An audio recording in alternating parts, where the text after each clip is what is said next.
Well, hello and welcome back, my body language buddies. My name is Jesus Enrique Rosas. I'm the body language guy, and we're back in this bonus episode of 2024, episode 50 to be exact.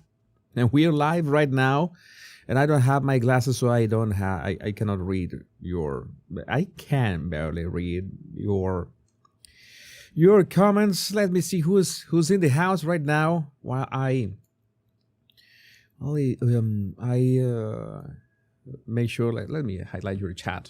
Your lovely chat. Remember that we're live on YouTube on the Jesus Enrique Rosas channel. We're live on X, on Kinesics, and of course on Rumble on the Jesus Enrique Rosas channel as well. The best way to support my channel is very easy. And it's free, like 100% free. You don't have to do, well, you have to do something. It's subscribe.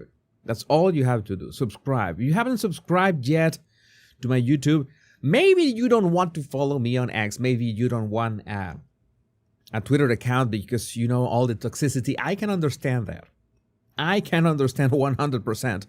But you can subscribe on YouTube, and you can subscribe on, maybe you don't want to go to Rumble, but there's one thing that you can do. I want to, you know that there's this issue with my glasses. I get asked this thing sometimes. Jesus, how come that your glasses don't have any kind of do not reflect your lights? I'm going to show you something. Before we begin. My glasses are magical. They do have glasses. Some of you have, oh, you don't have glasses. You're fooling. You're just using the glasses without any crystal to look like an intellectual. I wish. You know that when you cross a certain age, nearsightedness is a thing. And let me see. No, this just sucks. This is horrible. And I'm gonna show you. Okay, there are my glasses. There, you see that there is. This is my light up there, my main light, and you can see that there's actually a reflection of the light. So there are. So it's how come you use glasses and we never see? You know that thing that happens with any single streamer. You see that the ring light or something, and it's like that. This is a special coating that there's just a bit of brightness. There's a very special glasses, but at the same time they're extremely hard to clean. Like it's almost impossible. Let me see who is in the house. Just make sure that I have my my X Pro dashboard that I forgot to open, just in case you need to reach out to me. Veronica was around. If you haven't subscribed yet, you're simply a rotten person.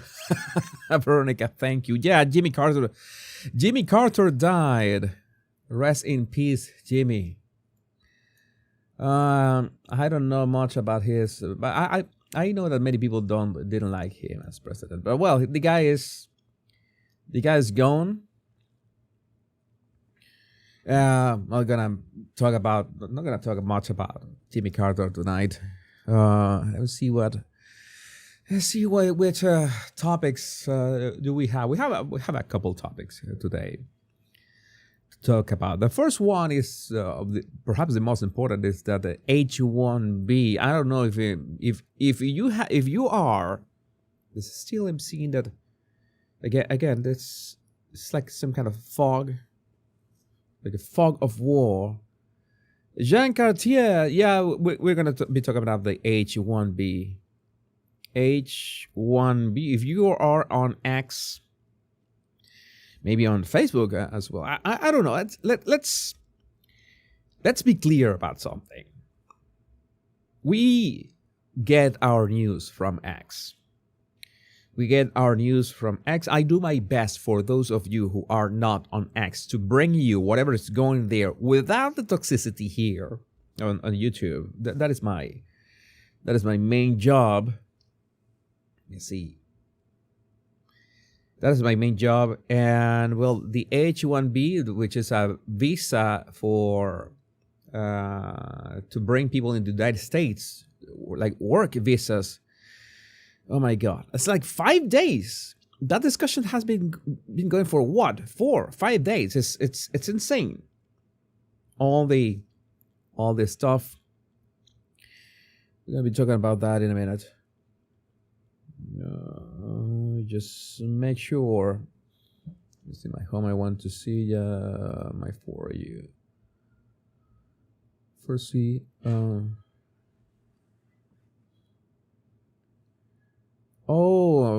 Well, this is the Journal of Sexual Medicine. I'm reading here.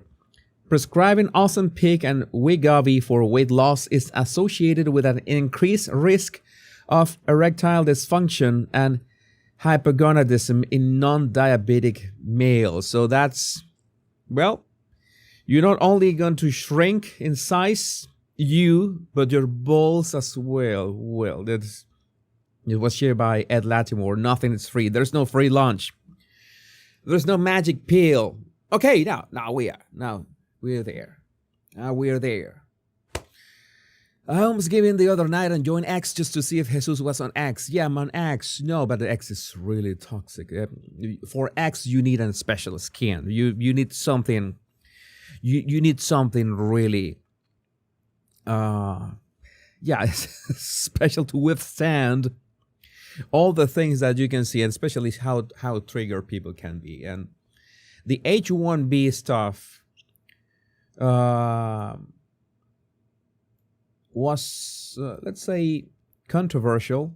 You know what? I like controversies.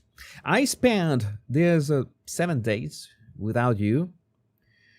I'm seeing you, Regina on X. Regina's on X as well. Regina Connell. Oh, I can see your comments here. Yeah, I am on X. You can find my X account. You can go on YouTube or in Rumble. You can see in the description. You can see my X account, which is Kinesics. Let me see.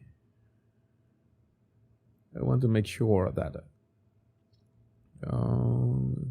everything is X is 100% better than it was. It is. There are you maybe at some point I could give you a tutorial about how to use X properly, how to configure your algorithm so you get only the news that you want to know about. It's like the YouTube algorithm that you get recommended things in your homepage, and you say, okay, I'm gonna watch this, and when you watch something, that YouTube that knows that you want to watch more of that. But on X, there's so many things that can be gruesome, and one thing that we haven't talked about, because well, I was basically missing from here, is that we haven't talked about what happened in the New York City subway like 1 week ago. You remember that gruesome? I know that I would like to, let's do something. Let's start this live stream with a high note, something lighter, and then we can progress into the let's see the most complicated stuff. All the controversy is like a bad signal for Jesus. Jean Cartier, good to see you here, by the way. The fire, yeah, I'm talking about the fire. But before we talk about the fire and all this stuff, I'm going to highlight this. And this was a message I got on X, by the way, thanks to Truth Warrior Berthel. Your podcasts at the end touch my heart so much. What a beautiful soul you are, Jesus. We see you and we love you, Jesus Enrique Rosas. Thank you, Truth Warrior Berthel. Thank you for this, because sometimes one needs this kind of messages. There's so much stuff going on. I would like to have this lighter shows as well. I know that there are topics that I absolutely need to address, and maybe the visa stuff is not something that has to do with human behavior or body language, but that has to do a lot with politics. And having to do with politics, it's something that we need to talk about. But at the same time, that when we hit 1 hour and a half, 2 hours, and we can talk about important things that pertain to us as humans, as people, as friends, as everything, as this nation. And this is how we start. And we have to go into the DEI immediately. Let's ease into the DEI stuff. What is going on? It's not dead yet. We hope, but no, this is going to be for a while. John De La Rose, Disney Plus is putting out a new Spider-Man cartoon, and look, Harry Osborn is now a black chick. Okay. This is pretty much like, that I always joke about that South Park episode when they roasted Kathleen Kennedy from Star Wars and little stuff. Put a chicken head, make it lame and gay. Even Elon Musk is tweeting, please post a bit more positive, beautiful, or informative content on this platform. Okay, I'm going to repost something that is important. Okay. DEI is still alive at Marvel, and that's gonna be for some time. That's gonna be for a time. Pinecone 13, no X or FBF or Facebook or IG. I'm gonna tell you, Pinecone 13, that is good for your mental health. That not having Facebook, not having Instagram. I just have an Instagram. Is the only Meta app that I don't have any Facebook anymore. I only have an Instagram to keep the to keep the body language guy. At any point, maybe I will just blast it off and just stay on YouTube and X. And I forgot to say, this is very important. This is something that I want to make it very clear in 2025, because I'm going to do things. And these things I want to make sure that you receive that. And you know how YouTube notifications are, and X, can be a hit and miss. Make sure that you download my 100 body language tips that are for free. Completely for free. You don't have to pay anything for my 100 body language tips, and you will be subscribed to my emails, which are free as well. I should be writing more in 2025. And most important, whatever happens with YouTube or X, I'm going to double down on those two as well as Rumble. Make sure that you're subscribed to my email list. Very easy. You go to the link in the description and you will be subscribed. This is extremely important to make sure that we stay in touch. I have a dumb phone and a laptop. Okay, that is a good approach. I would like to have a dumb phone as well. One has to be on top of the news. Sometimes I wish I shouldn't be on top of the news, and sometimes you realize that maybe you need to switch off from all that. Maybe you can come to my show and we can have a good time. And making sure that to keep an eye on your comments. That's another thing that I want to do on 2025. Make this more interactive. There's one thing in here. Wait a second. There's maybe, who knows? Maybe today we can do the same experiment of some time ago, but with a different. With different, how to say this, technology, in which I invite some of you to come over, I don't know, and just hang out here live. 3 planes accident under 24 hours. Yeah, the plane accidents. Okay, there's people combusting in the New York City subway. The plane crashes. I don't want to talk about that. No. I don't want to talk about that. I want to maybe we can analyze things. We can analyze videos and we can talk about certain topics. But there are topics that are so depressing that we should be. This is like what? This is we are December 29. This is gonna be if perhaps. I don't think this is gonna be the last one.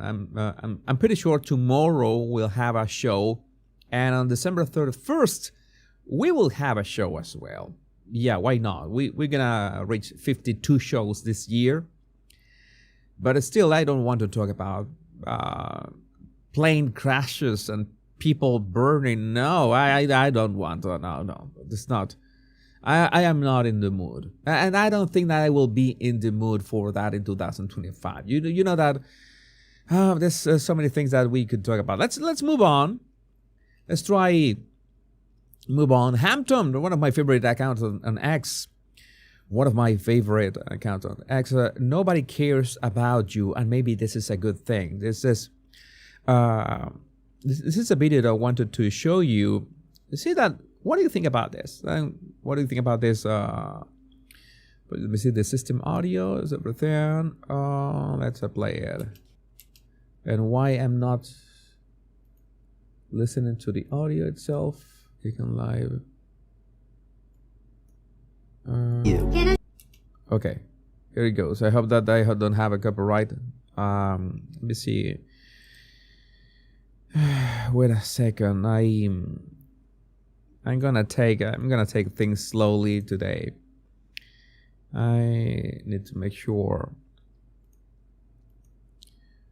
this has voice isolation, because anything on YouTube could produce only the voice. There we go. Nobody cares about you. And I mean that in the most positive, optimistic, inspiring, motivating way. You think that everybody's paying attention. And the reality is nobody gives a shit. Everybody is so focused on themselves in this world. Nobody has time for you. And the sooner you accept that as a creative person, the sooner you're free. That's something that it took me a time to realize. Nobody cares about you, and especially one of the most important things was the leap that I took as a content creator to create videos, to make videos. Yeah, I've shown you my first videos, and there was a lot of concern making those first videos, taking those first steps were daunting because you have all this self-awareness. People are gonna be laughing at me because people are gonna be talking about me. No, nobody really cares about you.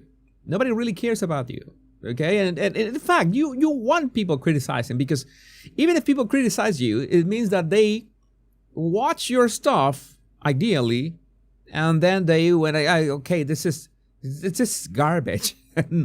Okay, and at least they are reacting. They are reacting to something that you did, so that's nice, I guess. Okay, as a creator, that's something that you have to live with. That's something that you have to. That's why I don't get the whole imposter syndrome. No, imposter syndrome is real, Pinecone. Imposter syndrome is real. I felt imposter syndrome. We could talk about imposter syndrome like with this other post that went viral today. Not today, 2 days ago. Well, the guy tweeted this 2 days ago, but it became viral. At least I saw it today. Veronica Olson, it took me 35 years to understand that simple statement. People are too consumed with themselves and too distracted to not even deal with themselves. Yes, it's at that on point, Veronica. On point. And this is something that I saw today. Stephen Pulte fam. This guy is part of a family that has been dealing with real estate for decades. He is the one who inherited the business. If you're a guy in your early 20s, buy a Rolex, go into debt if you have to. What the F? What is this? I mean, I can understand the kind of things that don't wear it in London. Yeah, it's not a good idea. Not a good idea these days. It's not gonna last. It's not gonna last in London. I mean, I understand the whole thing. One of the things on X, and I advise you against creating an account on X, is that now, the currency is attention. It's one of the things that I really don't want to. The 7 days of reflection say that I need to be more careful with my content. Okay, there are controversies that are fun. You remember how much that we talk about Meghan and Harry, perhaps one of the most controversial. But at some point, we went wary of that. We grew tired of that, and this is just to stir the pot. Because why? And you're gonna see so many people on X expressing these extreme opinions just to have these comments underneath. This got to more than 4,000 comments, 15 million views. It was insane.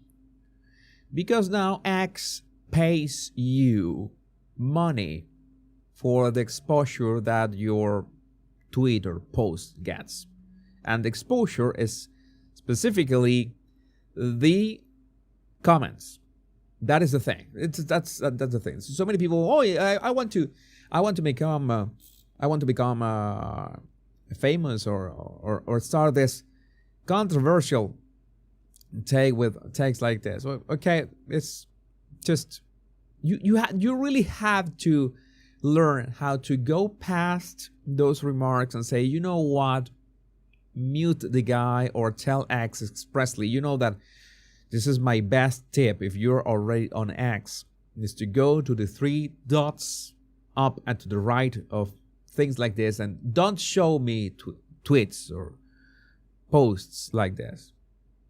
Don't show me posts like this. This is something that you can do in every single social media or every platform. YouTube, Facebook, Instagram. I guess that Snapchat as well. I haven't used Snapchat like in 10 years or so. I don't remember. At X as well, you can tell the app, I don't want to watch content like this. I am not interested in content like this. And maybe you find the content offensive, you mark it as offensive, everything. And that way you have the power to control what do you see in these platforms? Because sometimes we cannot avoid, even in YouTube, right? Although I'm going to say, in YouTube's defense, everybody talks about YouTube censorship. YouTube doesn't like certain topics. That's true. YouTube doesn't like certain topics, especially when one talks about vaccines. Maybe we will talk about vaccines today with courtesy of Bill Gates. And but at the same time, YouTube is a great repository. How do you say that?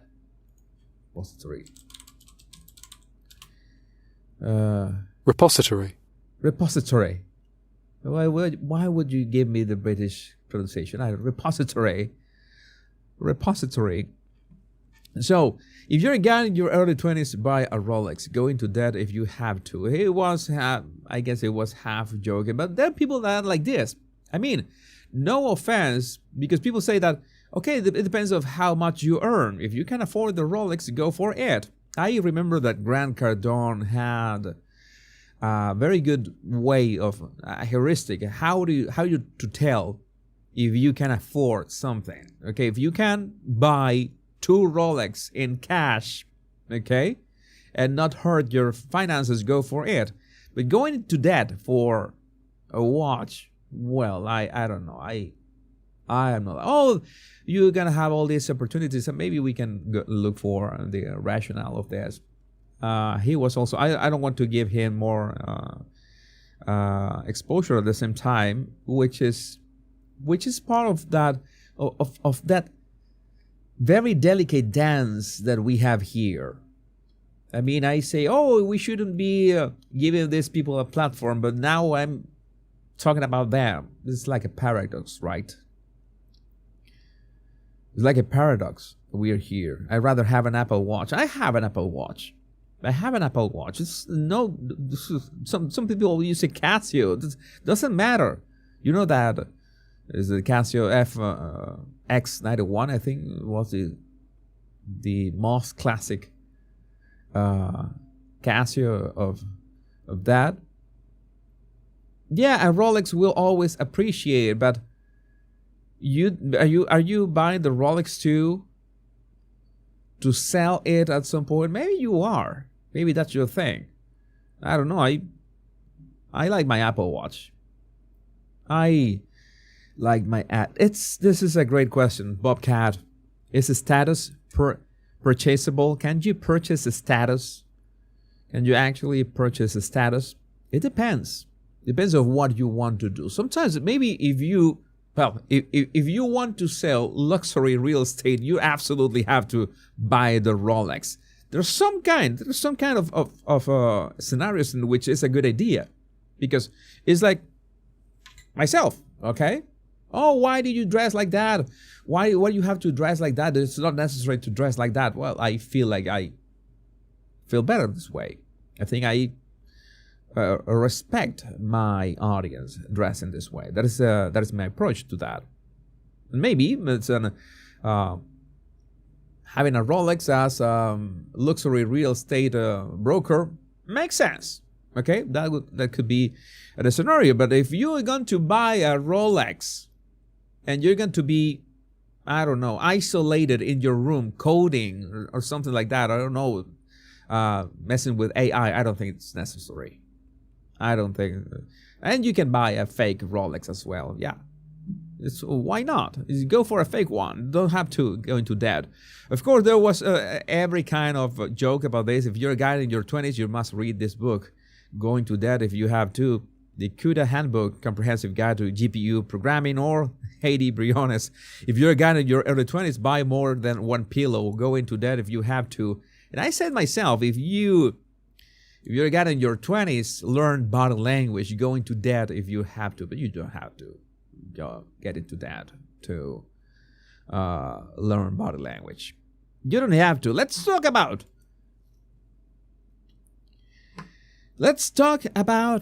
the actual topic that brings us today. This started 3 days ago, and this is the kind of things I am about to mute H1B from my X account, because I don't understand. For those of you who have been, sharing with family, or maybe you are rewatching The Sopranos. I'm still watching The Sopranos. I haven't moved forward. I was on a very, very short self-isolating trip.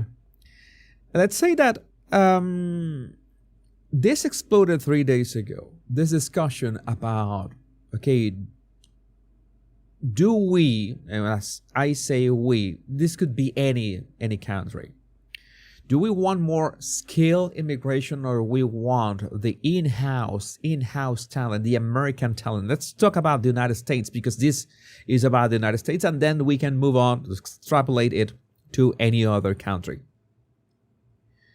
H1B visas are for bringing people, highly skilled individuals. But the highly skilled, the thing is that this has been completely weaponized.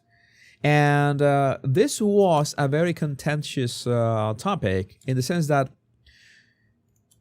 Americans have been sidelined so many times thanks to DEI, especially white Americans have been sidelined. And not only that, we have the reality in America that the problem is with, for example, metrics like IQ are considered racist. So if you talk about IQ, oh, you're being racist. You cannot talk about, or intelligence quotient is made up. You cannot measure it, or you simply cannot talk about that.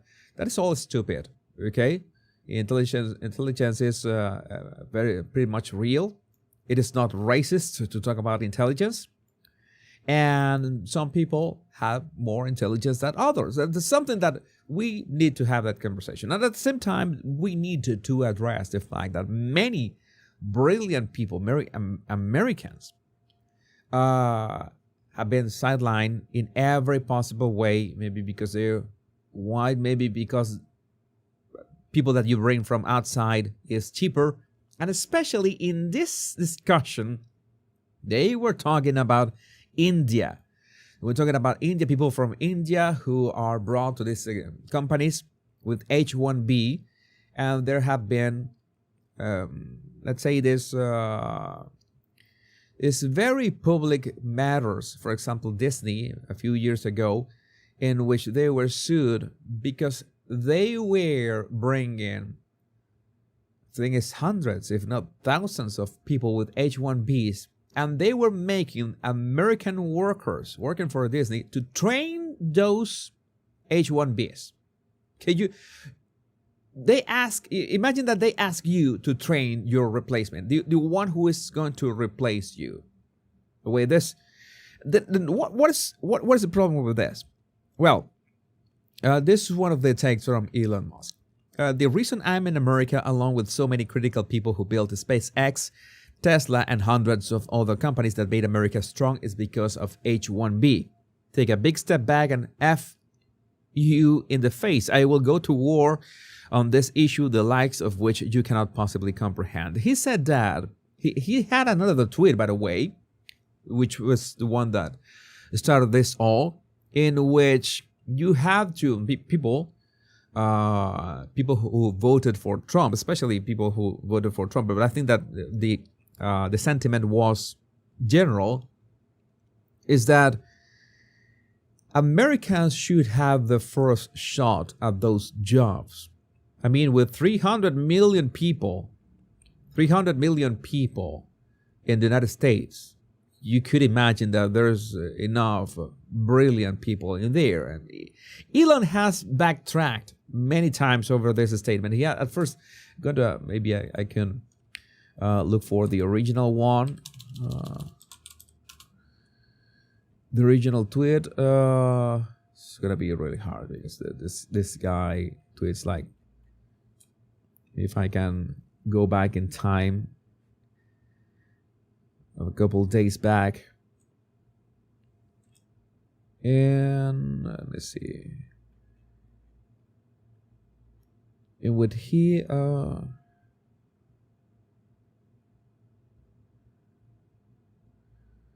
tweeted, anyone of any race, creed, or nationality who came to America and worked like hell to contribute to this country will forever have my respect. Okay, that is okay. But there's another thing that he tweeted. You see, I forgot.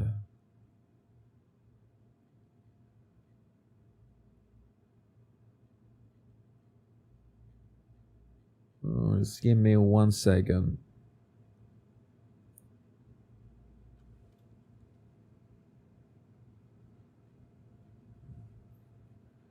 And he began essentially telling people dumb for not going with his statement. Let me see if I can find it.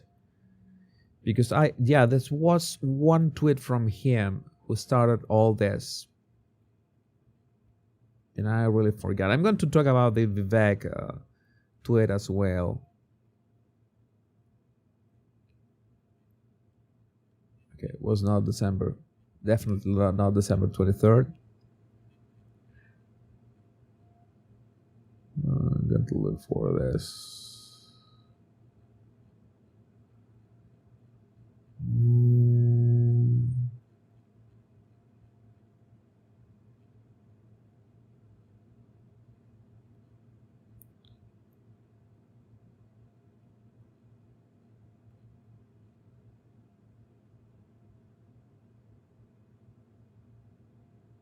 Well, it seems that he deleted the tweet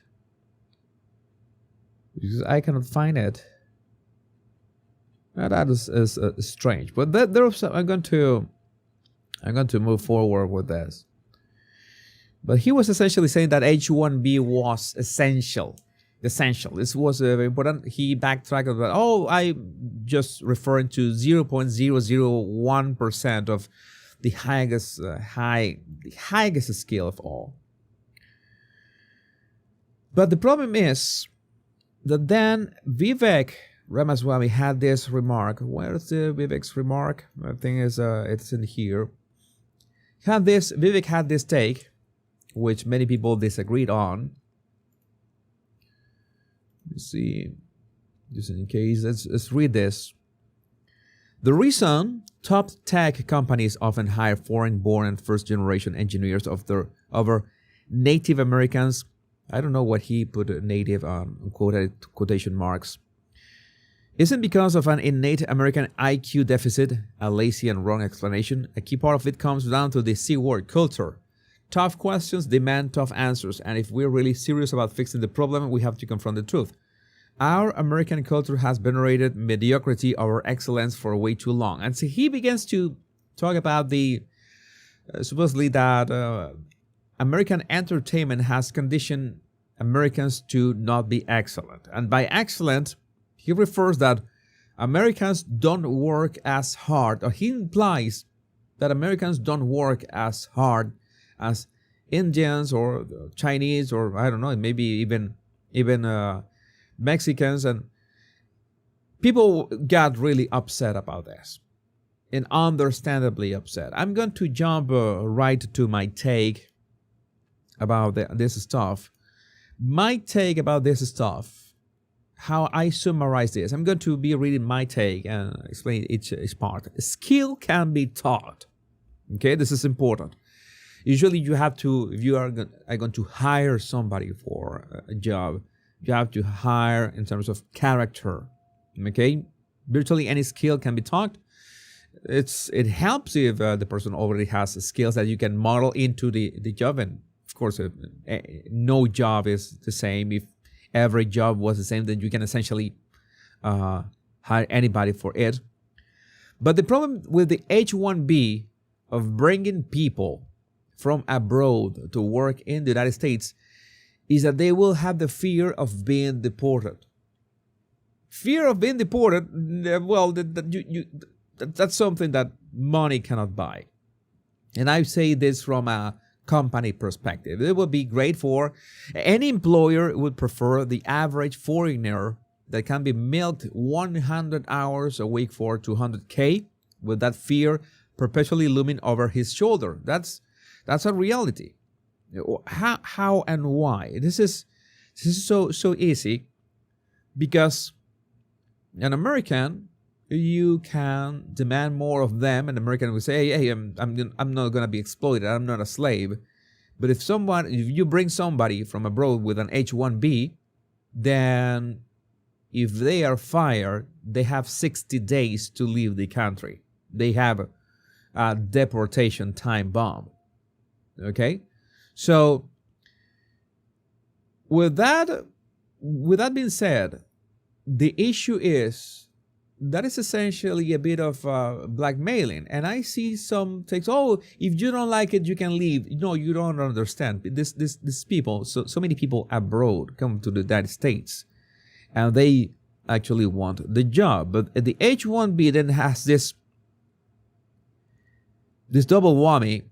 That not only you have these loopholes in which you're trying to justify the fact that you're not hiring an American for the job, but you are sometimes paying less to somebody coming from abroad, and you also have you can also milk that person coming from abroad because they have the fear of being deported. It's that simple. There's a huge conflict of interest in there. Elon Musk conceded that H1B has to be massively overhauled. after all the backlash, of course, after all that, yeah, we could say that 0.001% is so small that it's not representative of what is really going on with this stuff.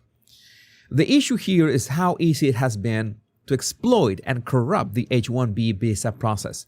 To prioritize Americans, suspend H1B indefinitely, that is my opinion, and make any foreigner go through the far more grueling O1 and make O1 corruption proof.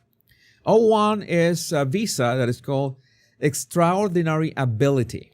What is the problem with the extraordinary ability? Is the visa that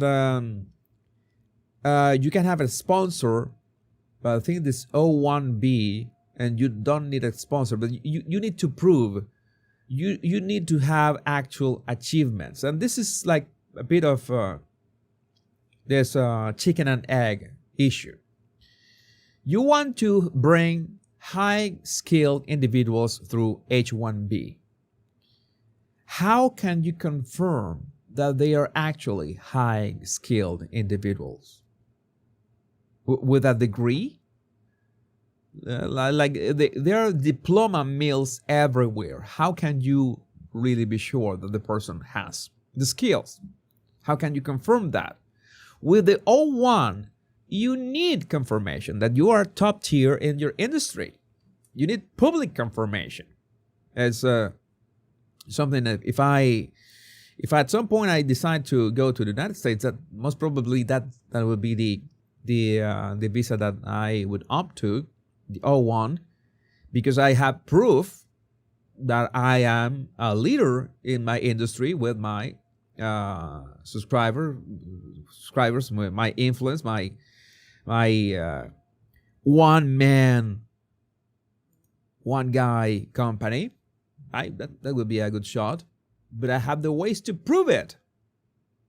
But how people who come with H1B visa can prove that? How can you be sure that it's not just a diploma mill? Meanwhile, and this is important, I think this is the most important part of the discussion and something that people have really forgotten. Dismantle every DEI policy in colleges and companies. And it seems that both Elon and Vivek seem to forget this. People are fed up. People are fed up that in schools and colleges, in workplaces, DEI is saying, you cannot you cannot get the job. You are white. We need to give this to, we need to have more diversity and equity and all that stuff. This is not meritocracy anymore. And Americans are really fed up of that. Mostly white Americans, of course. And I don't think it's fair. And now they are saying, okay, we had to deal with that for years now. And now you're telling me that it's fundamental. People from abroad, bring people from abroad. That's what I tell you. That later, Elon Musk had to, fix the way that he was. Oh no, I don't mean every single person with the H1B.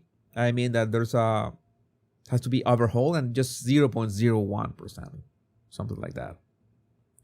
I accept that smarter people than me should get jobs I can't do. Princess Dumbarton has a point. I'm going to give you another insight, which is the other side of this thing. And many of you are upset with this that Elon said, and I can understand it. But at the same time, you have to realize that with the kind of technology that countries are developing, this is an actual race between countries. Okay, this is a competition between countries. And the country that hosts, and it is a knowledge and mental abilities competition. This is the knowledge economy. This is the intelligence economy. There's nothing more to it. This is not strength. This is not about the color of your skin. Nothing of the sort. This, what are you having here? Okay, right here inside. So I can understand backlash. Nobody likes the DEI stuff. Nobody likes being sidelined. Nobody likes what has been happening with Americans and jobs. But if you want to make America great again, you literally need the best of the best worldwide. I understand, you cannot see the nation as a sports team. That in some ways is correct. But you cannot take away the fact of that competition between countries. If you don't have the best and brightest, it's like competition between two companies. Imagine that two companies are developing the same service and they want the best of the best. And usually the best of the best are really scarce. Really scarce worldwide. This is something that you need to think. You need to understand that even if you have 300 million Americans,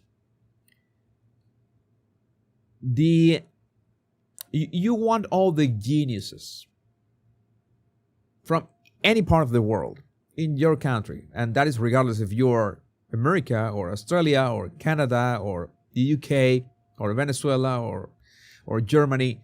You want those people in your country, okay? And there's not that many of them. In fact, when Elon said those figures, then it boils down, okay, you're talking about 3,000 people? 3,000 people. There was this huge discussion, and in the end, Elon said, I will fight tooth and nail for this, and you're talking about 3,000 people. Could you say that from the beginning? Could you say that from the beginning? Because 3,000 jobs, it doesn't sound like much. And if it's 3,000 geniuses that you're bringing from abroad, it sounds reasonable. I mean, I look at that, it sounds reasonable. All right, so I also commented this.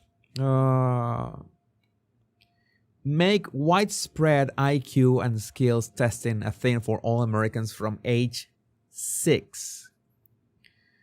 From age 6. Identify intelligence and capacity and allow those who can speed run the system to climb as fast as they can.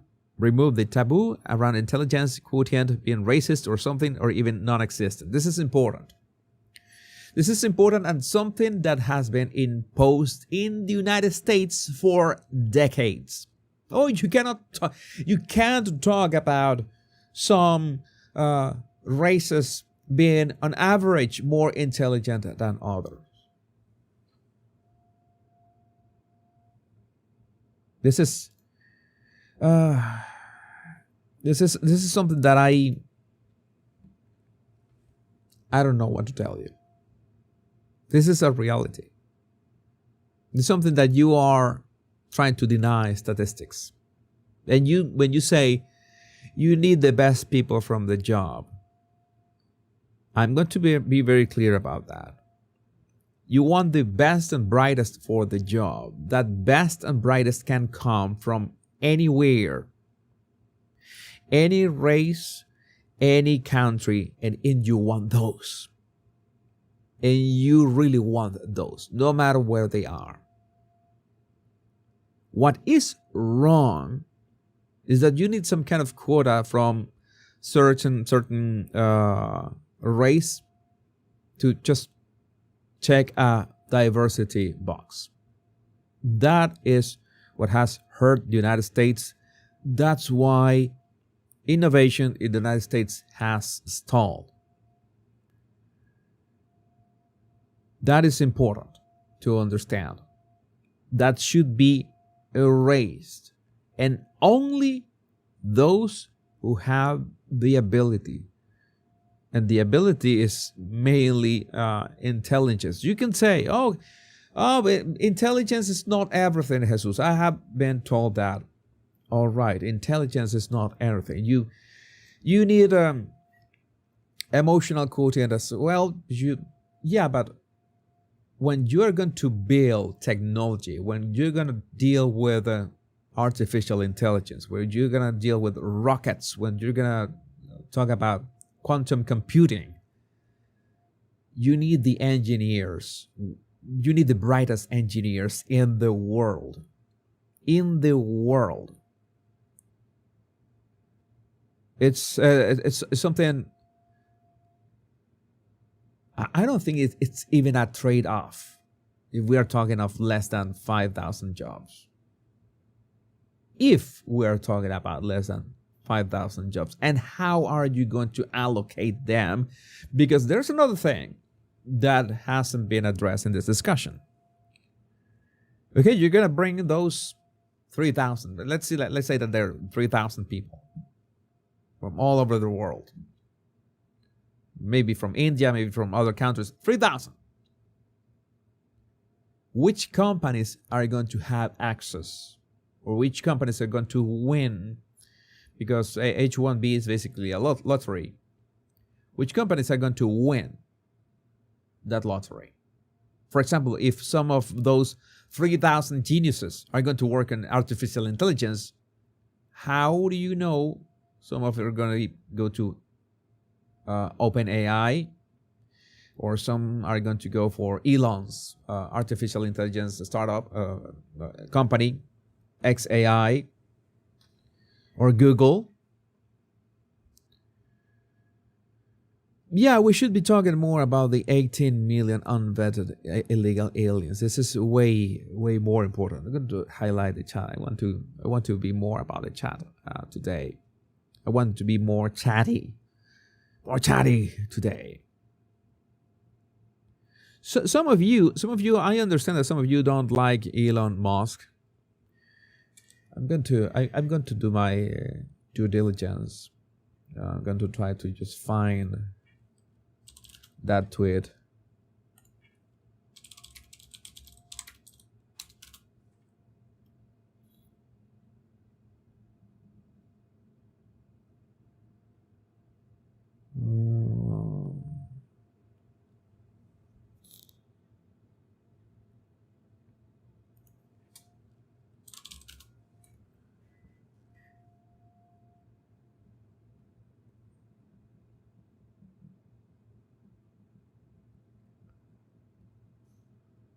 I'm gonna take things slower today.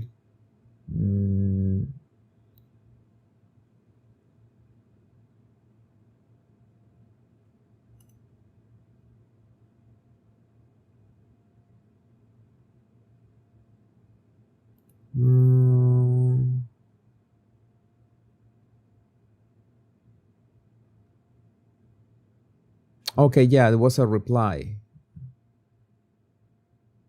Oh, it was a reply. Now I can double number.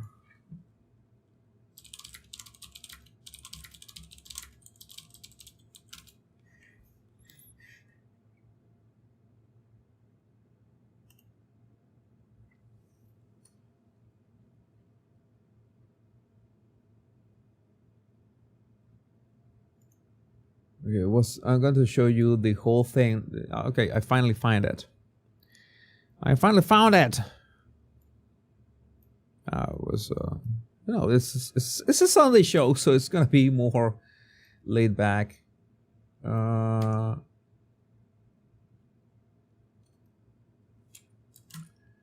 gonna put you in here so we can see the full. You can see the full context. Yes, apologies, but we can go to the bottom of this a very easy way.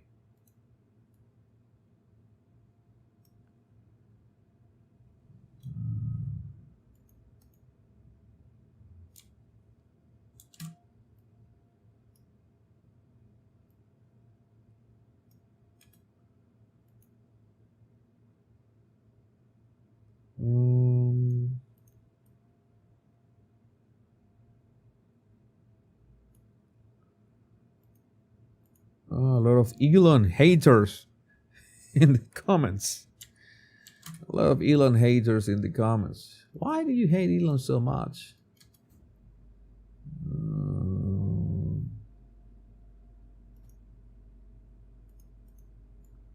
Okay, was a tweet. I'm going to show you the original tweet.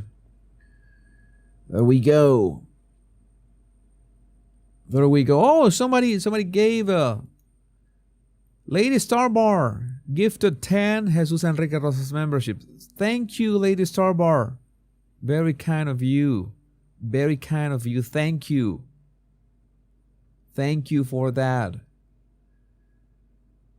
Really appreciate it. So let's this is where the tweet started at. Elon Musk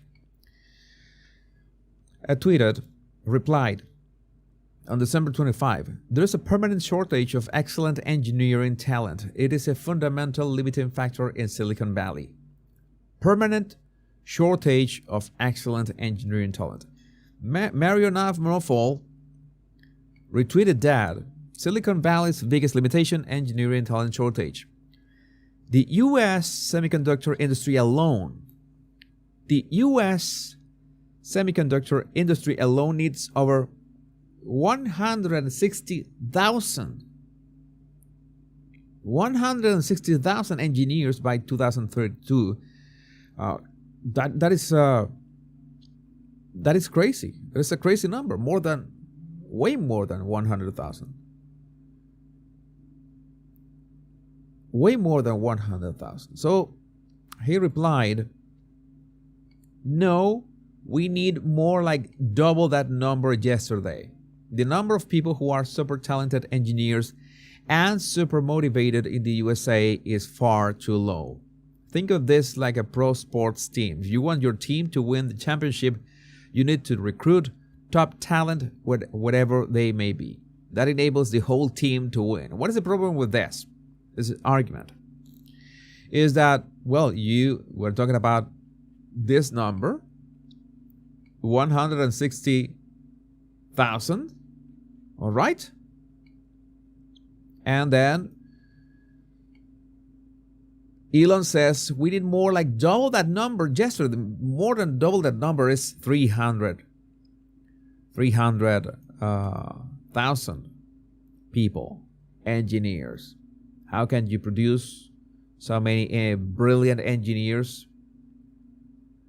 As Jenny says, please keep the chat friendly even if we have different opinions. You can have your opinion in the chat as long as you are polite. You can express anything you want as long as you are polite.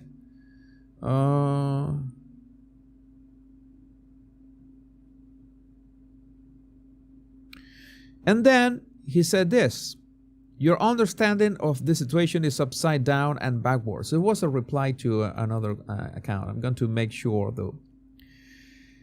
There was an account that said, there are over 300 million people in America. Surely there must be enough among them to build your ultimate team. Why would you deny real Americans that opportunity by bringing foreigners here?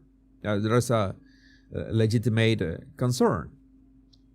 And Elon replied, your understanding of the situation is upside down and backwards. Of course, my companies and I would prefer to hire Americans, and we do, as that is much easier than going through the incredibly painful and slow work visa process. However, there's a dire shortage of extremely talented and motivated engineers in America. This is not about handing out opportunities from some magical hat.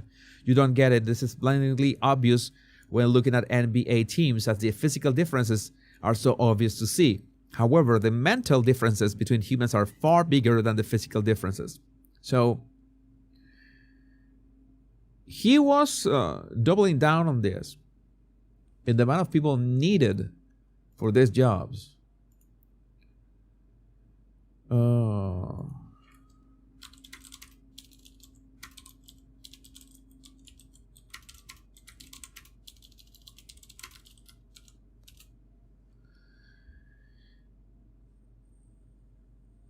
And you see that he is stressing the fact that it's a big number. There is a big number needed. And he finally replied, it comes down to this. You want America to win or you want America to lose? You force the world's best talent to play for the other side, America will lose. But the problem is how Americans have been sidelined by DEI, how all these scenarios in which people have really tried to do all they can, and no, we cannot give you the job. You are maybe way too white. You know that this is happening. And so many people is fed up with that. And actually, they voted for Donald Trump to get rid of it. They don't want that to happen anymore. And that's why they voted for Donald Trump. And now they see Elon Musk, okay, we need all these engineers from abroad. I can understand from a statistical standpoint if you need to bring the brightest, not only to bring the brightest so they work for the United States, but they don't work for any competition. And some would say, but does the United States actually have a competition? Well, yes, say the rest of the world. The United States wants to be on the edge of everything. And it boils down and you need those brains working for the United States. In all cases, you should be, one should also think that the economy and these industries are going to grow. And by growing, you will have more jobs. And if you want to grow, you need to, well, be able to fill those jobs. This is I'm going to tell you, I don't have an ultimate answer to this. This is my most basic approach to the issue. I don't think it's fair for Americans how they have been treated. So many of them have been treated in the last 10 years, maybe 20 years. Especially because the requirements and the demand of stuff, of so many things, the universities and included, have been reduced. There should be a demand for excellence, but should Americans be open to work 80, 100 hours? Is that actually life? I also tweeted this. I also did a tweet. I'm going to look for another tweet, which is important. I'm going to work in the background here. It was my reply to Vivek. Was important.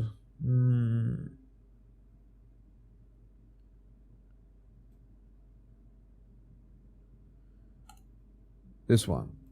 My reply to Vivek was this one. That he said, oh yeah, the American culture should be different. American culture should be about excellence 24/7 because has been mediocrity for so long, has to change. But as much as I love Whiplash and the reference, you have to become obsessed, like the movie Whiplash. And I've told you a couple of times, the only way to attain some things are to become obsessed. I don't think a society comprised mainly of absolutely obsessed overachievers could go very far without a severe mental illness problem on the medium-long run. This is a reality. And those obsessed ones will have a wake-up call from AI anyway. Case in point about the mental illness and mental unhealthy stuff. Unhealthy stuff is South Korea. There's this huge competition in South Korea to be the best, to be able to be the best. It's taken a toll on South Koreans from every single way. I don't think I can understand when an American says, you know what, I'm not willing to work 80 hours, 100 hours for a company, regardless of the payment. I can understand that. People want to want a life. People want to not only eat and sleep, but spend time with their families. I mean, by the way, it's something that I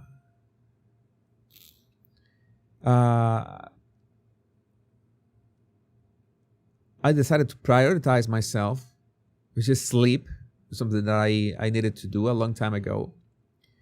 Was not working properly for me to not sleep enough, and I was getting really unhealthy, and I am beginning to come back from that state. I've been dealing better with the stress. I've been doing things a little different, but especially sleep. I've been prioritizing sleep, making sure I get enough Z's. That is important as well. I mean, let's talk about that approach of, oh yes, as Vivek says. I'm going to look for the whole quotations just to make sure that I don't misquote Vivek.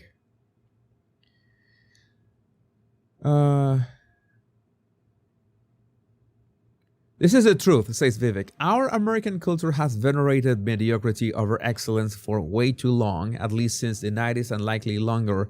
That doesn't start in college, it starts young. A culture that celebrates the prom queen over the math Olympiad champ or the jock over the valedictorian will not produce the best engineers. I disagree with Vivek on this one. I think it's not about prioritizing one over the other. I think, my opinion is, for a healthy society to exist, a healthy society is comprised of the prom queen, of the math Olympiad champ, of the jock, and the valedictorian. All of them are part of the healthy society. If you have only prom queens and you only have jocks, or you only have you cannot have only valedictorians, but you understand that. You want all of them. A society is comprised of all of them. That's what makes a society interesting. You cannot have all of them engineers, but you want to make sure that those that have the ability to be engineers, no matter their skin color, no matter they're white, black, brown, yellow, blue, pink, I don't care. It's you just allow them to shine. So Vivek continues, a culture that venerates Corey from Boy Meets World. I'm sorry, I didn't get that pop culture reference. Or Zack and Slater over Screech in Saved by the Bell. You know what? I watch Saved by the Bell a lot, and not for I've always been a nerd, and not for a minute I wanted to be Screech. I mean, never. I wanted to be Zack or Slater, any of them. No. Or Stefan over Steve Urkel in Family Matters. Who wants to be Steve Urkel? Who aspires to be like Steve Urkel? No. Will not produce the best engineers. I don't think this. I think this is misleading. I don't think that he is looking at this is being Vivek so good at debating and so good at public speaking and having the time to write this and read it before sending. No, this, I don't know. There's oh yeah. Fact, I know multiple sets of immigrant parents in the 90s who actively limited how much their kids could watch those TV shows. Wait a second. My nose is getting... Okay. Actively limited how much their kids could watch those TV shows precisely because they promoted mediocrity. Well, I as I'm telling you, I watch Saved by the Bell a lot. not for a minute I thought that it promoted mediocrity, and I don't consider myself a mediocre person. And I've seen worse things than that. I've seen worse things than that. And their kids went on to become wildly successful STEM graduates. I think that you could have watched Saved by the Bell, identify with Zach or Slater, and then be a wildly successful STEM graduate. I don't see the correlation here. I think this is misleading. More movies like Whiplash, being completely obsessed with your craft. Fewer reruns of Friends. There's something that I'm going to be very clear in here. I see a lot of hate over Friends, especially on X. Everybody seems to hate Friends, the TV show Friends. So many people seem to hate the Big Bang Theory. Right, there you are. Bobcat Wolfenstein. Friends was a garbage fire. There you go. And you remember that in Friends, the only one who was more or less intellectual, who was Ross, was sidelined at every single opportunity. But I'm going to tell you, at least the first seasons of the Big Bang Theory and mostly of Friends, I enjoyed a lot. And I laughed a lot. Does that make me dumb? Well, I am not an engineer. Perhaps I'm confirming what Vivek said. I am not engineer material because I actually liked Friends and the Big Bang Theory. Yeah, why not? It's just silly fun. It's just silly fun. You see something, you watch something. You know what? It's to relax. It's silly. You just go to relax, and that's it. Oh, you cannot watch TV shows because you're gonna become dumb. I don't think that is that simple. I really don't think that's that simple.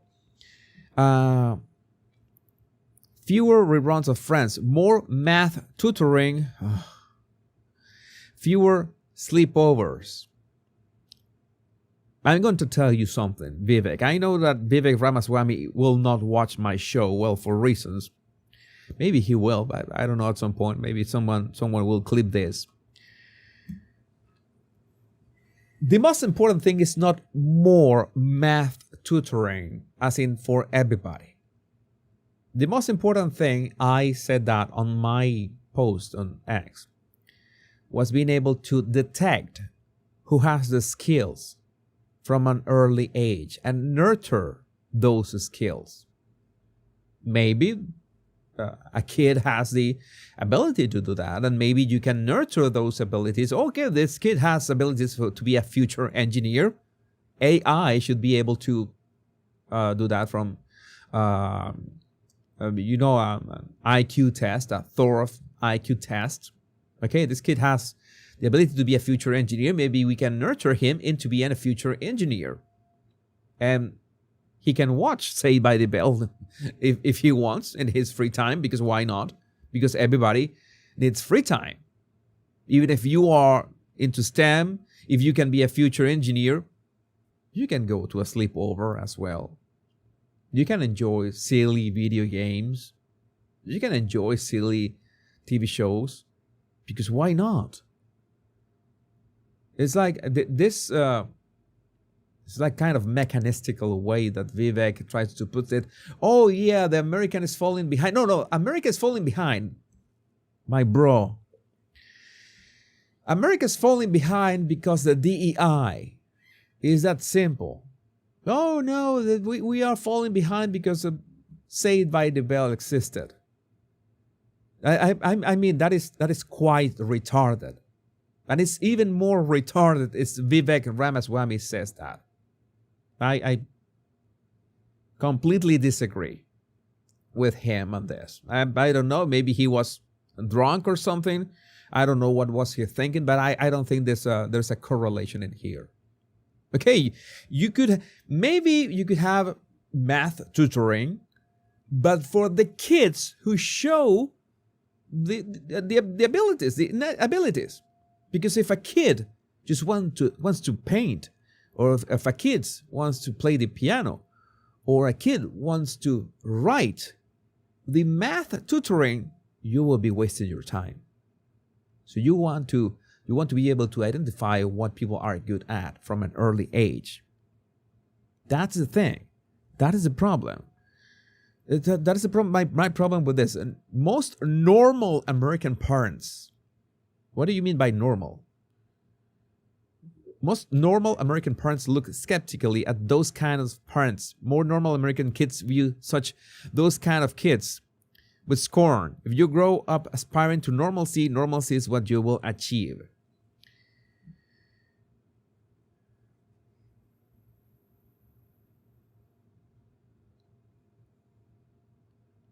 I'm going to agree in some ways that pop culture in general doesn't have, most of the time, there's how to say this, role models.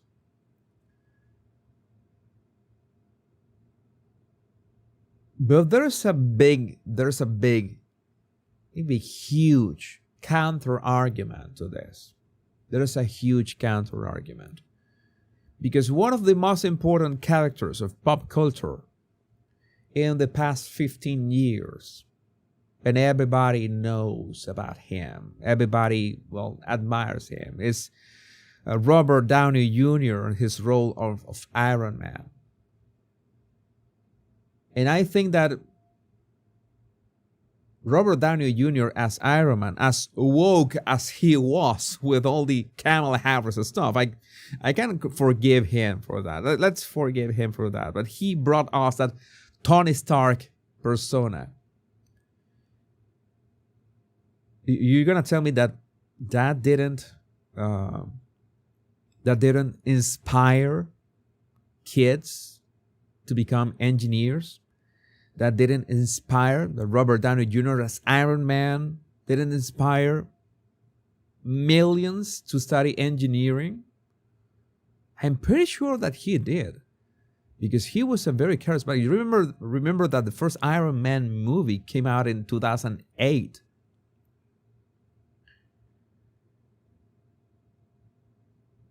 And since 2008, we have this very charismatic character, has this huge, all the way from 2008 to 2019, if I remember correctly. Yeah, it was Endgame was in 2019. Was 11 years. 11 years? Yeah. I think it was a great inspiration. Amazing inspiration for millions. For millions. Yeah, the first Iron Man blew my mind. So I don't think that this was a very bad take from Vivek. Normalcy doesn't cut in a hyper-competitive global market for technical talent. And if we pretend like it does, we'll have our asses handed to us by China.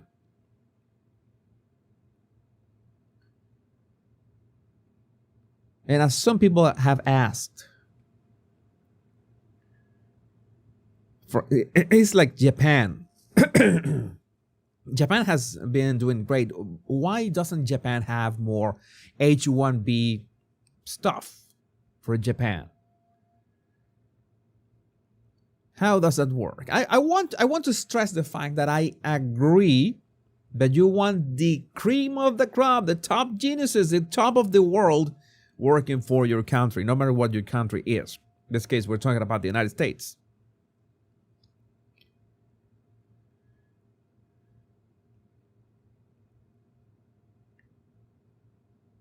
But this reasoning this doesn't cut it. And you see that Elon's tone went from, okay, we need like 300,000 people right now, and then like 24 hours later he went for like 5,000 people. Oh, just 5,000 people. Yeah, this it doesn't. This can be our Sputnik moment. We are awakened from slumber before, and we can do it again. Trump's election hopefully marks the beginning of a new golden era in America, but only if our culture fully wakes up. A culture that once again prioritizes achievement over normalcy.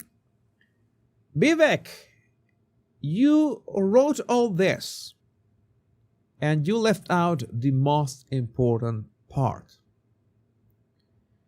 That Americans, so many brilliant Americans, have been sidelined because of their skin color, have been sidelined because, oh, you know what? Intelligence is just a construct. Intelligence doesn't exist. That doesn't.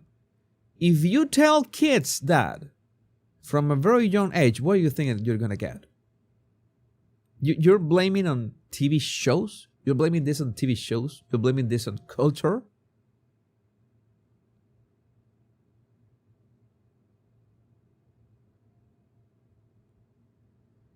And I'm going to be brutally honest.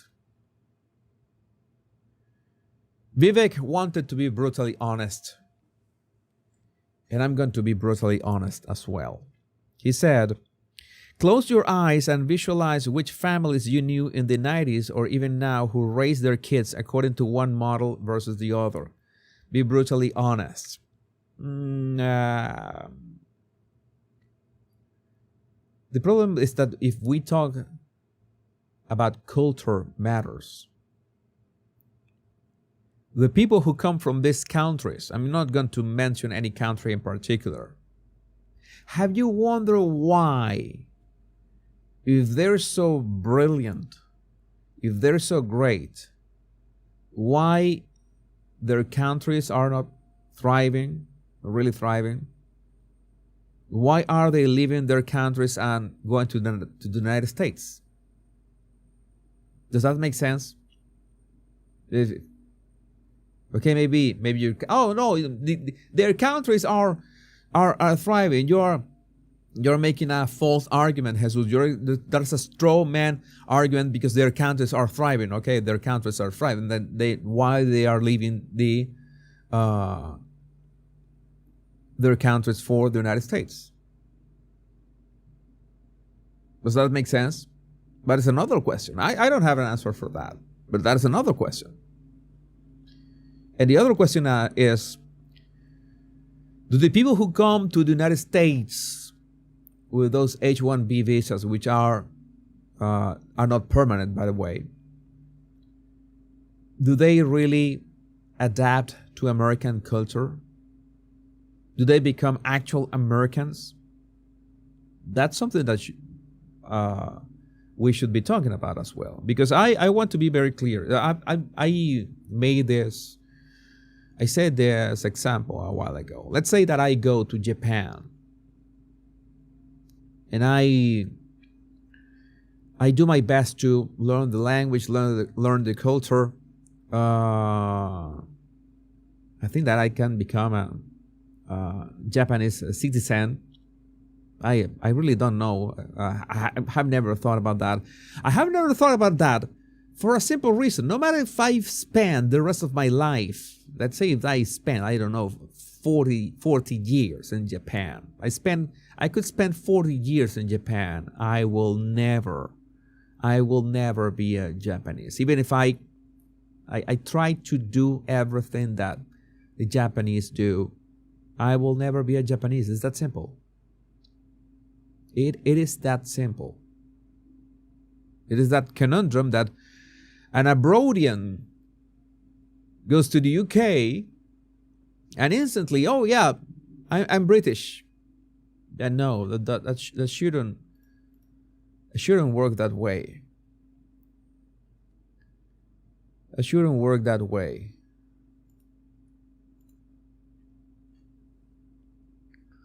You can't become a citizen in Japan. Well, that's something that I really never thought about that. Thank you, Francesca, for making it clear.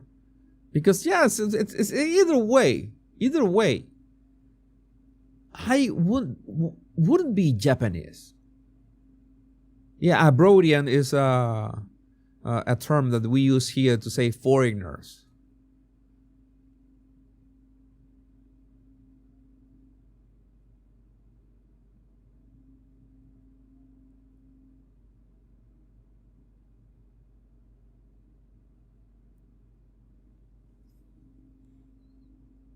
Yeah, assimilation is the word that I was looking for.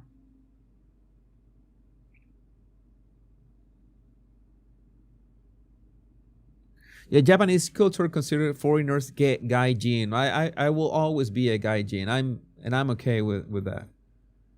I'm okay with that. Indians and Chinese culture push their kids to science careers even if they don't like it, if they never ask their children what do they want to do when they grow up. That's why I'm not surprised about Vivek's comment. Yeah, but is this the way that is this a healthy way? Is that a healthy culture? I'm going to highlight your comment again, Christina.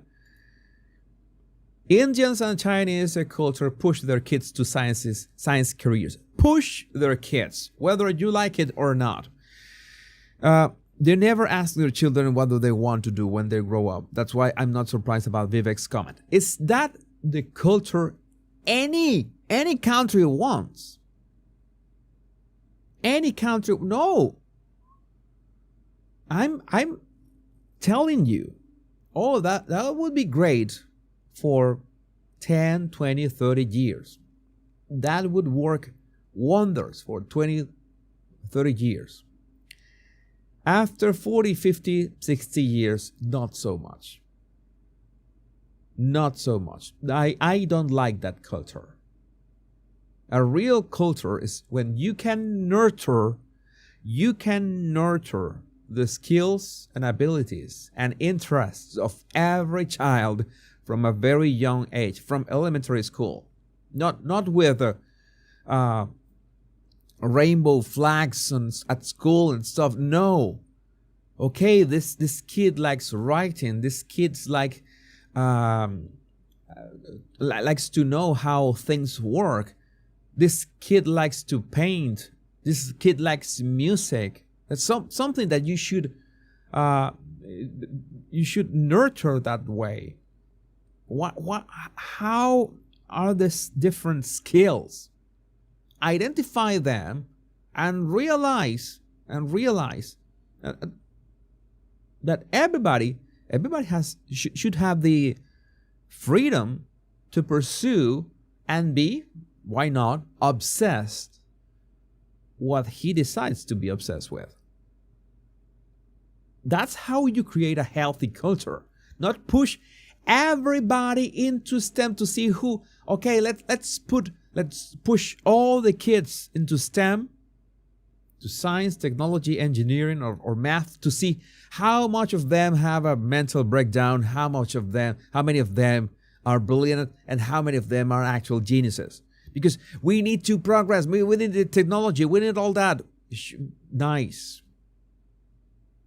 You will basically destroy the mental health of your population that way in the long run.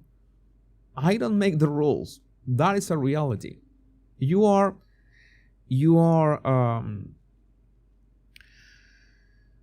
how to say, you have to understand the trade-off in this case.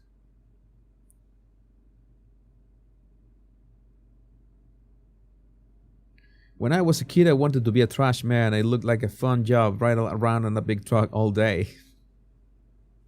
There's something that, and at some point I thought that being a fireman was cool.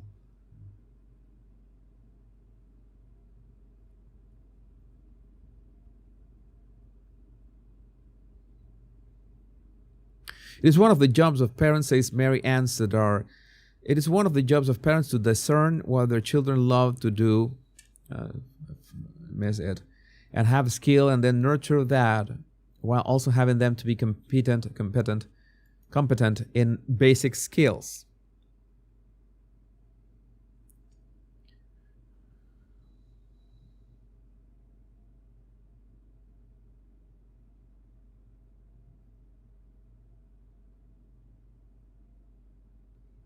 Oh yeah, for example, it's also the Canada stuff. Ricky Lee, thank you for your super chat. Thank you, Ricky. I appreciate that. It's like another question is like, Canada has that approach of all the immigration stuff and all the engineers. Not all of them are engineers, but how did the immigration thing work for Canada? How did the immigration thing work for Canada? No.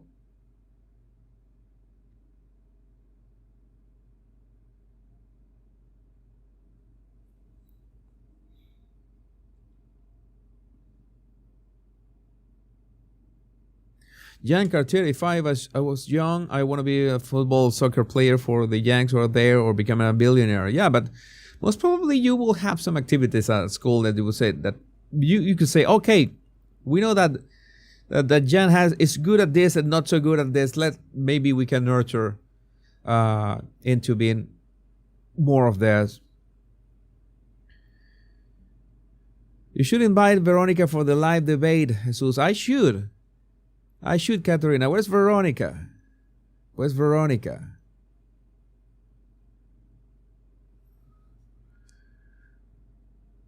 Veronica, at some point I'm going to tell you. I know that you have a camera. Maybe we can talk about that. What's going on? Maybe not right now, because my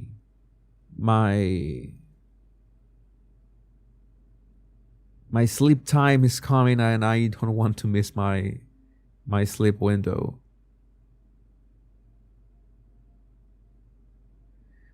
Yeah, look at Canada, got China and India vying for control. This is just a mess. This is.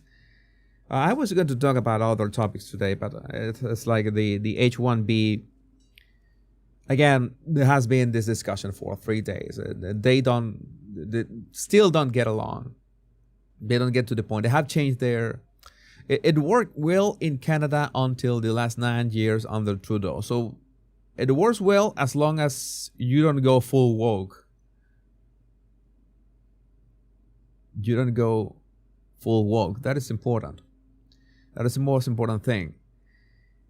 This is something that it is not easy to discuss. There's the reality that every country wants all the engineers, all the super genius engineers.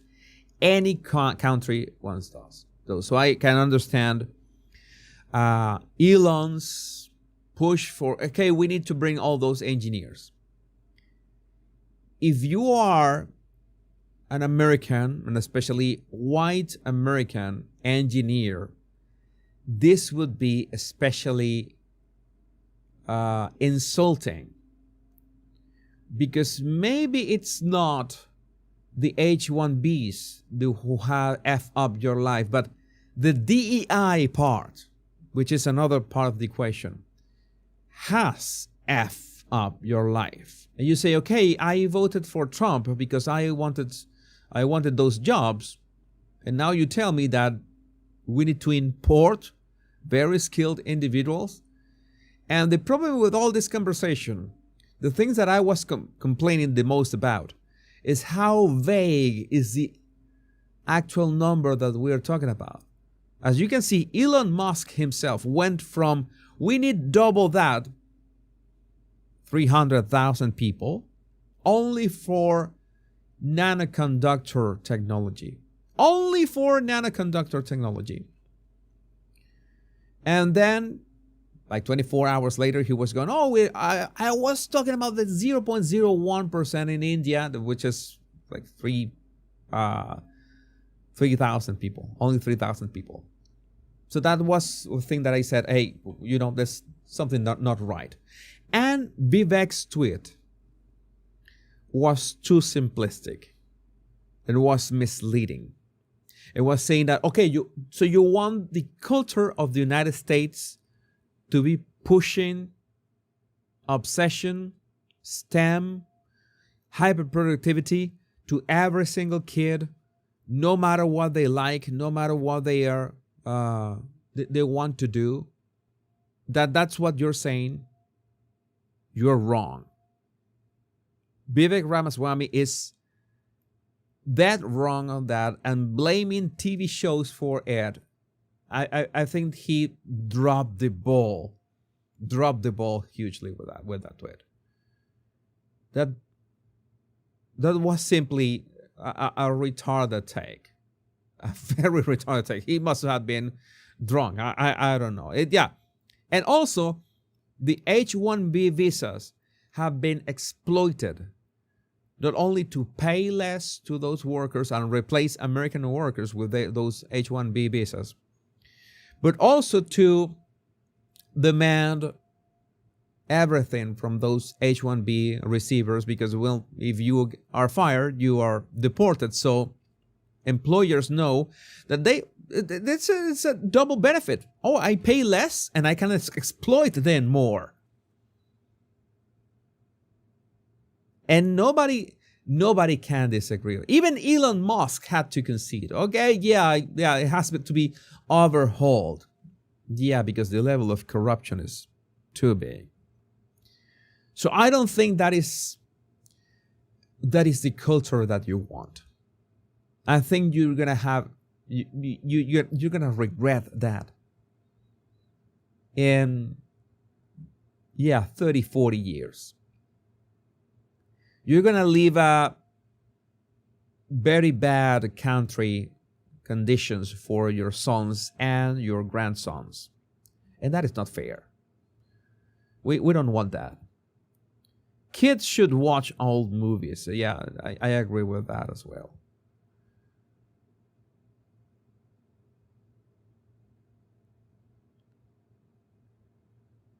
And we're here freaking about visas when they're embedded here already. Something that people are right about is that we should be talking about the millions of illegal migrants, especially the criminals that are in the United States. But this is a topic that has to be addressed. Why? Because we are talking about people that are very close to Donald Trump. And I didn't mention a couple very important things.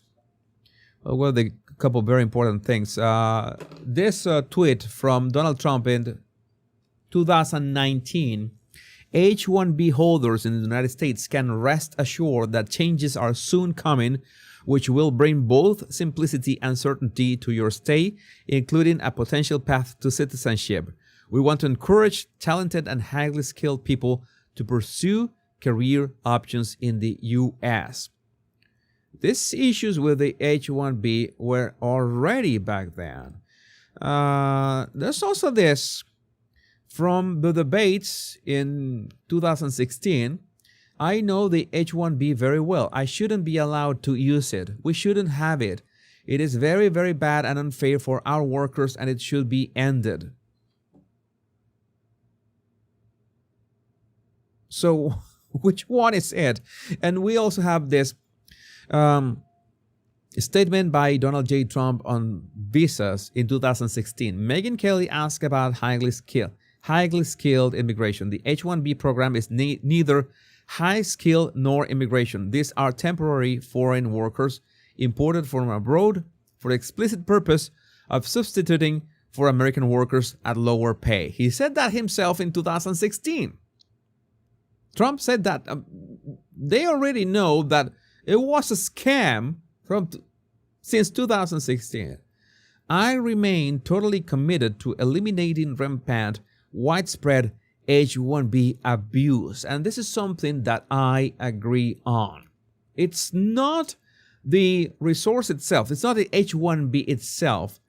It's the ability or the way it has been abused. If you can reform it, overhaul, as Elon Musk says, then you can have an actual functional H-1B that can bring the absolute genius, and at the same time not take away more jobs from Americans that have been taken because of DEI stuff.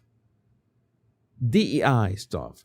I remain totally committed to eliminating rampant widespread H1B abuse and ending outrageous practices such as those that occurred at Disney in Florida when Americans were forced to train their foreign replacements. I will end forever the use of the H1B as a cheap labor program and institute an absolute requirement to hire American workers first for every visa and immigration program, no exceptions. He said that on March 2016. So this discussion has been going for a while. And there's also this by Fisher King. Repeat observation, but there is something absurd about importing high-skilled foreigners at the same time as the USA has been eliminating advanced programs in public schools that might identify domestic talent, all in the name of DEI. What is going on at schools is very simple. You had programs that identify talent, but the moment that you identify talent, that it means that 2 or 3 kids, okay, these kids are gifted. Oh no, you cannot say that, because then the rest of the class is gonna feel like they are dumb. They're gonna feel bad about that. So you cannot do that. You cannot identify the talent. This is the problem. This problem is systemic. It says that it's a system. It is a system. It's just a lot of moving parts. We don't even know how much domestic talent we have because we have worked to make it impossible to find it and then to cultivate it. The same that I was saying. Then we add insult to injury by saying we are desperate for foreign talent after hobbling our own kids at home. Our people who may have been screwed aren't good enough. No, this is not about Saved by the Bell. This is not about a TV show. There's something that has to be addressed and quickly, as soon as possible. But no, this is not fair in any way. I mean, I don't have a definite answer to this. My definite answer is that sometimes you need the best of the best, and you need to find those worldwide. But then, why don't you go approach with the O visa? This one. The O visa. An alien who possesses extraordinary ability in the sciences, arts, education, business, or athletics, or who has a demonstrated record of extraordinary achievement. With a demonstrated record. The H1B doesn't need a demonstrated record. That is the problem. So make it sure. Let's do some kind of hybrid between the O visa and the H1B visa. Yes, a company must or could hire somebody from abroad, but that person that company hires must be verifiable, amazing at what they do. It's something that has to be so public, so undeniable. Okay, you have to bring this guy. And they are comparing this to, wait a second.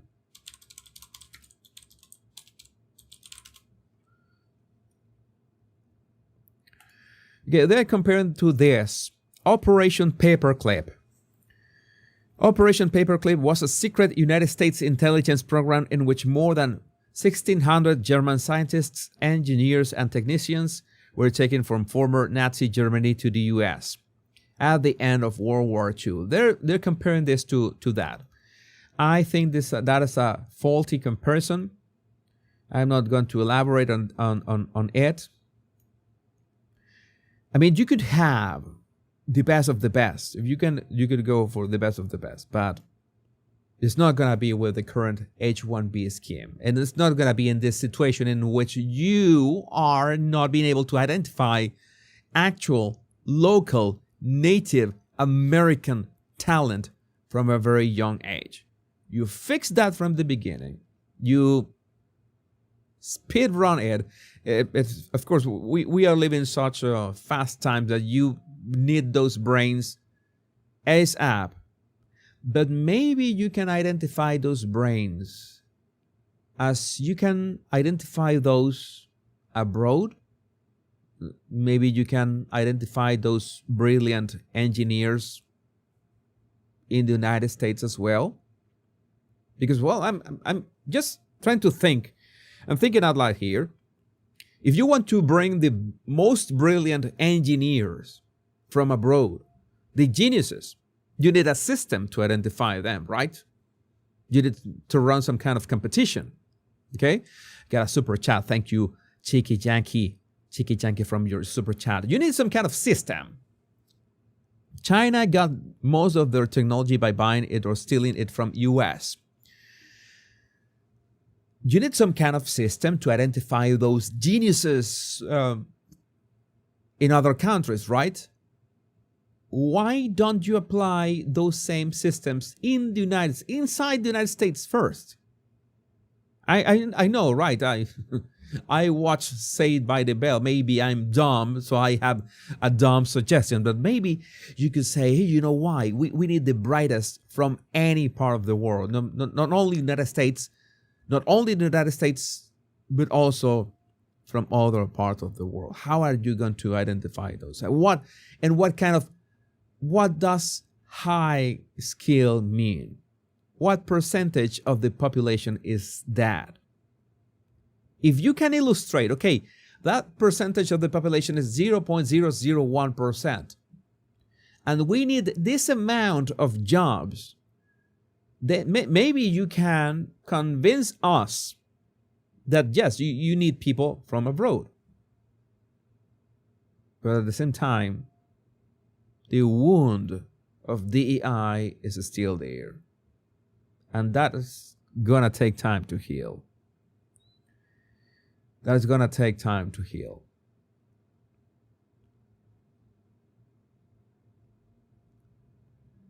Well, today happened. I had many topics for today's show. We have spent 2 hours on one topic. It's just amazing.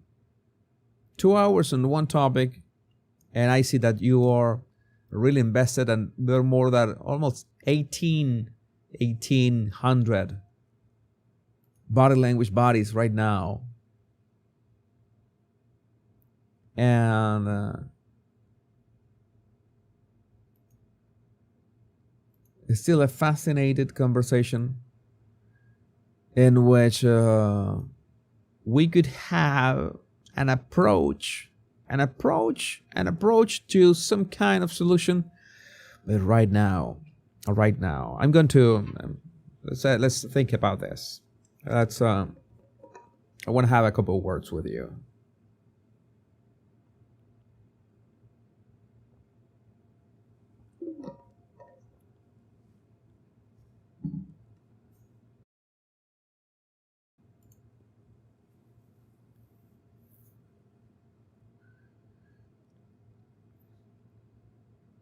I'm going to highlight the chat while I speak. I like to see the chat. Well, one of the things here, one of the problem is the way that we perceive that skill. And skill sounds like, oh, maybe I used the wrong word. I use the word genius. Sometimes high skill, it doesn't necessarily mean that somebody is a genius. Sometimes, most of the times, it means that people have worked hard and have learned hard their craft. Could be engineering, of course.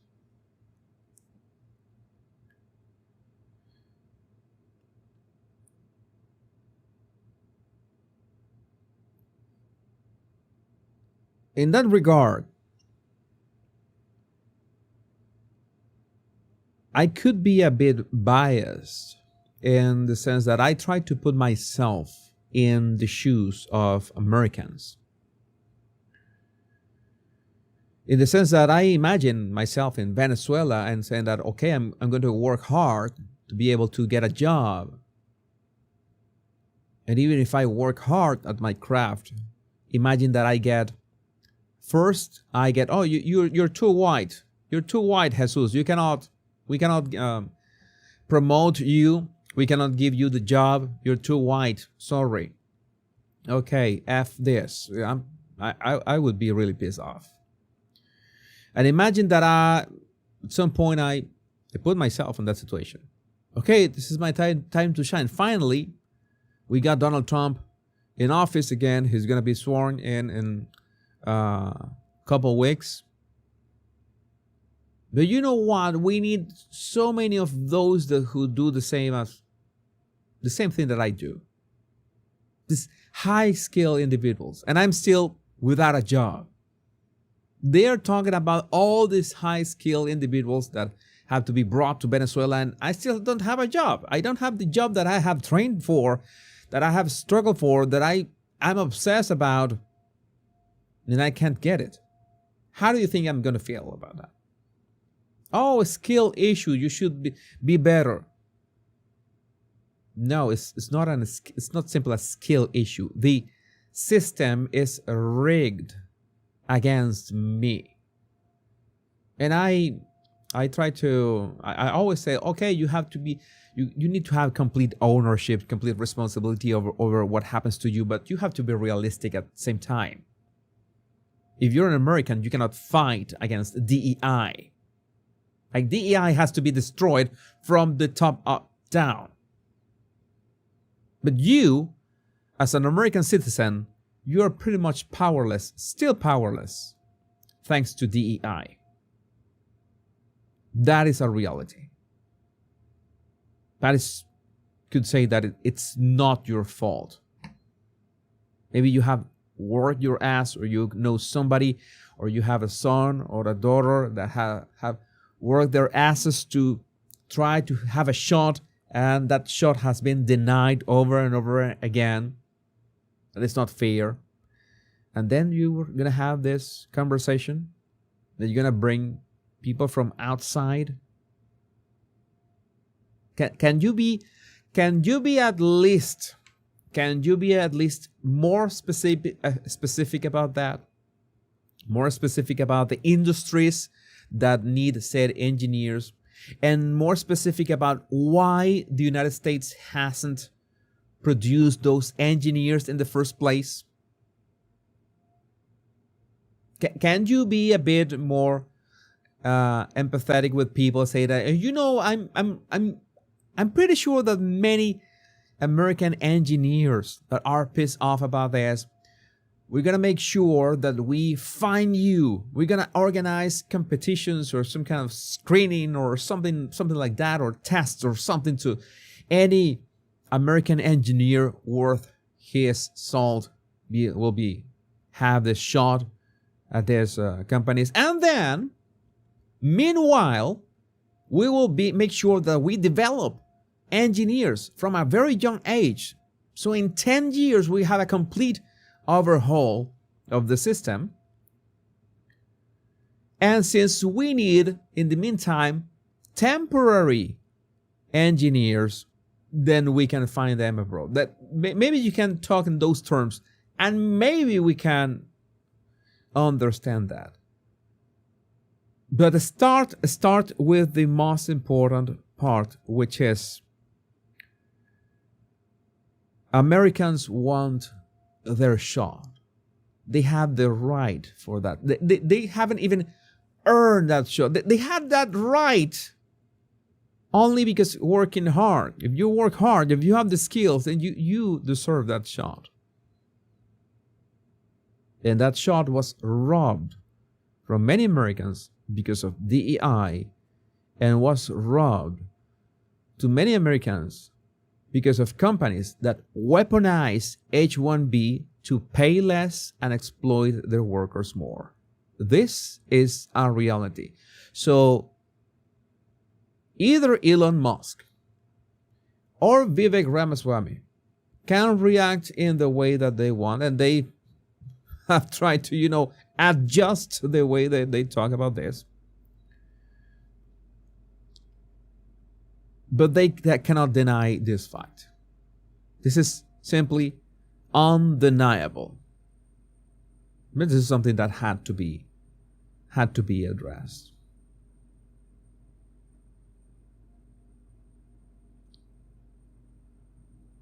And those were my closing thoughts. What 2 hours here? Oh my God! It was. I'm going to rebrand this live to the whole the H1B versus DEI discussion. This is what we should be doing. There are ways that you can say, I can understand. America needs all the brains, no matter where they are. But Americans want their shot. Okay, I want to prove myself. I understand that. I'm American. Let's make America great again. I want to prove myself and to prove my country that I can do this. And so many Americans want that shot. If you have the skills, why not? Maybe you don't have the skills.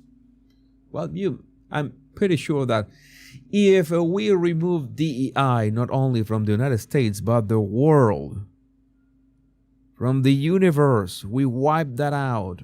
It's not only the United States, but the whole world is going to be thankful, grateful, will heal. Until then, we will be here discussing these topics, and who knows? Maybe we will get to make a difference. My body language buddies, my name is Jesus Enrique Rosas. I'm the body language guy, and until we meet, maybe tomorrow in episode 51, I hope so. Remember the most important words: much love and bliss. Take care. Be safe. I love every single one of you. Bye-bye.